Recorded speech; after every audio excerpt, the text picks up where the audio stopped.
Por que nos sentimos solitários? As pessoas costumam encolher os ombros e dizer, porque somos criaturas sociais. Bem, ok, mas o que faz com que a solidão nos faça sentir deprimidos até o ponto em que ficamos doentes? A solidão traz alguns sintomas sérios, que ameaçam a vida. Um estudo encontrou até mesmo uma relação entre o isolamento social e o aumento de riscos para a saúde cardiovascular. Acontece que essas reações corporais podem ser a maneira da natureza de nos motivar para encontrar um grupo social. Em um estudo recente que procura explicar as origens dessas reações fisiológicas e psicológicas que experimentamos quando nos tornamos solitários, temos os seguintes resultados. A solidão é vista como um sinal aversivo que indica que importantes conexões sociais estão em risco ou ausentes e atua como uma força motivadora para se reconectar com os outros. Como tal, a solidão tem desempenhado um papel importante na evolução da espécie humana, uma vez que a reconexão com os outros aumenta as chances de sobrevivência e oportunidades para transmitir os genes para a próxima geração.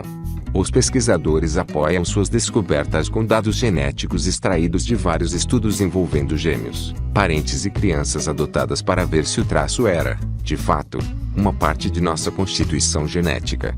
Eles descobriram que a solidão pode ser transmitida de pai para filho com uma taxa de herança de pouco menos de 50%, que os pesquisadores consideraram significativa. Estes genes também têm um componente ambiental que influencia no seu desenvolvimento. Os pesquisadores escreveram que as pessoas que experimentam um baixo nível de apoio social claramente se sentem mais solitárias do que os portadores que experimentam um alto nível de apoio social. Como resultado, alguns de nós têm uma maior tolerância para ser solitário, o que influencia a maneira como nossos corpos reagem a isolamento social. Mas a capacidade de sentir a solidão está na maioria de nós, e tem a intenção de nos levar a buscar a interação humana para sobreviver. No entanto, ser solteiro não é sempre divertido ou fácil. Solidão é uma emoção que nem sempre faz muito sentido. Duas pessoas podem ter uma vida social muito semelhante e, no entanto, podem sentir-se isoladas mais frequentemente do que as outras. Mesmo quando cercadas por pessoas que conhecem e amam, e que correspondem e amam de volta. A solidão parece ser um traço hereditário. Em outras palavras, uma predisposição para sentir-se sozinha pode ocorrer na família. Um rápido resumo dessas novas descobertas: os pesquisadores reuniram informações genéticas de 10.760 americanos com 50 anos ou mais. Seus resultados sugerem que uma tendência para se sentir solitário pode ser de 14 a 27% genética. Aqui temos as 3 perguntas que eles usaram para medir as tendências das pessoas a se sentir solitárias. Quantas vezes você sente que lhe falta companhia? Quantas vezes você se sente deixado de fora? Quantas vezes você se sente isolado dos outros? A solidão é uma emoção que a maioria das pessoas sente de vez em quando. Mas essas perguntas ajudam os pesquisadores a separar aqueles cuja percepção de isolamento é ditada pelas circunstâncias, e aqueles que são mais propensos a se sentir sozinhos, não importa o contexto. O fato de que a solidão pode ser um traço herdado faz um certo sentido, porque, por mais desagradável que o sentimento seja, é uma emoção prática, evolutivamente falando. Como a dor física, a dor social que a solidão traz pode ser parte de um sistema de alerta biológico que evoluiu para nos alertar de ameaças ou danos ao nosso corpo social, escrevem os autores do estudo. Se você prestar atenção a seu aviso, a solidão pode ser um sentimento útil, empurrando para encontrar um amigo antes que a emoção o oprima. A investigação tem sugerido, por exemplo, que os riscos para a saúde de solidão são semelhantes aos riscos para a saúde da obesidade. E assim, bem como marcadores de saúde física, você pode herdar a solidão, mas isso pode não ser toda a história. Por agora, pelo menos, eles adicionam outra camada para a explicação de por que as pessoas solitárias tendem a ficar sozinhas. Há pressões culturais e sociais, julgamentos e crenças associadas com estar sozinho, que muitas vezes pesam sobre as pessoas solitárias. Em nossa cultura há uma pressão muito real, falada ou não, para se casar e ter um relacionamento. Uma expectativa de que, em determinado momento da vida, as pessoas deveriam querer se casar. Muitas vezes, os desafios mais difíceis e as pressões mais significativas de ser solteiro vêm de dentro. Muitos de nós internalizamos as pressões e expectativas externas em torno de nós, adotamos ou nos identificamos com as questões de outras pessoas e da sociedade. Pretendemos agradar ou satisfazer as expectativas dos outros ao invés de nos concentrar em nossas próprias expectativas e desejos. Se um número suficiente de pessoas perguntar: o que há de errado com você? Por que você não está casada?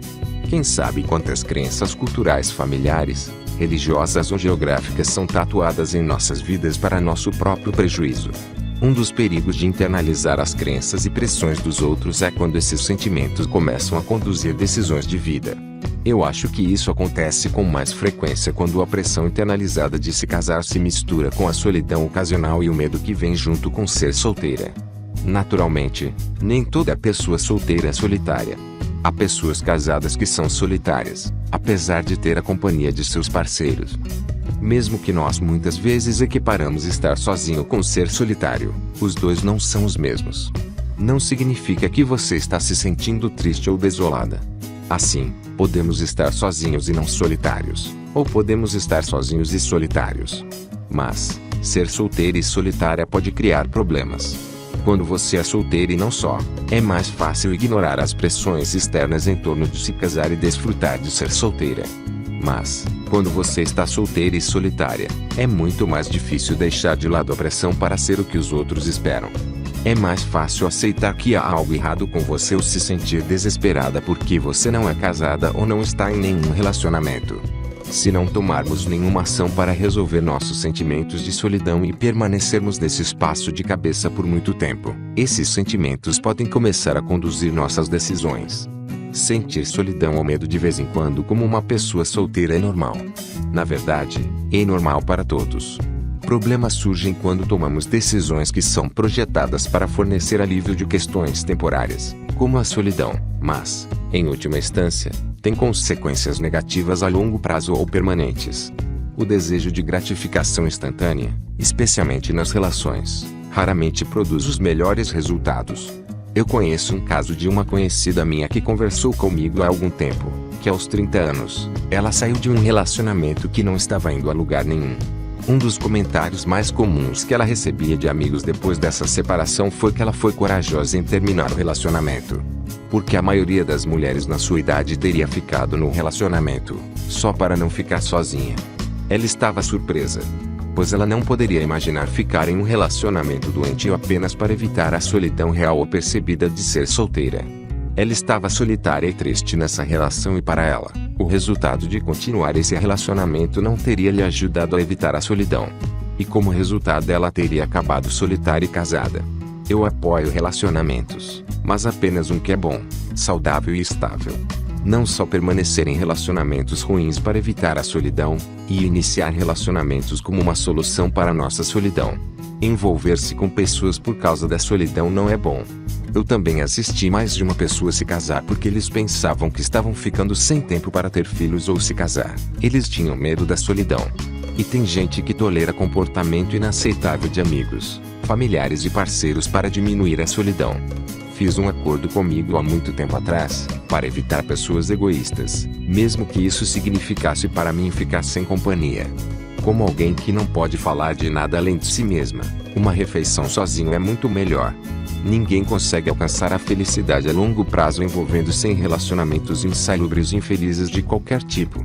E existem inúmeras outras maneiras pelas quais as pessoas respondem à solidão e às pressões para se conformarem com o que os outros esperam.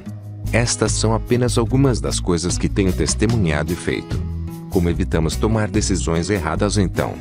Na minha experiência, temos que abrandar, reconhecer que nossos sentimentos são temporários, perseguir implacavelmente a autoconsciência, conheça a si mesmo primeiro, e procurar ajuda se for necessário. E porque eu não tenho medo de estar sozinho. Eu sei quem eu sou. Eu não tomo decisões importantes com resultados permanentes que só servem para resolver um problema temporário. Eu sei que isso é temporário. Estar sozinho não é uma coisa ruim. Não tome decisões importantes a fim de evitar a solidão. Quando você finalmente estiver consigo mesma, decisões ruins aumentarão a solidão. Vamos olhar a solidão para o que de fato é, uma condição temporária, e, em seguida, avançar. Sabendo disso, você está preparada para prosseguir e viver um relacionamento que vale a pena. Agora para você que chegou até aqui e quer ir além, enquanto não sai o próximo vídeo, Vou recomendar um artigo que vem acompanhado de um vídeo com uma explicação de como neutralizar esse sentimento de solidão e eliminar a pressão que você sente quando você começa um relacionamento. Isso é essencial para você ter relacionamentos saudáveis, então clique no link que está abaixo do vídeo na descrição para acessar esse conteúdo. E um grande abraço.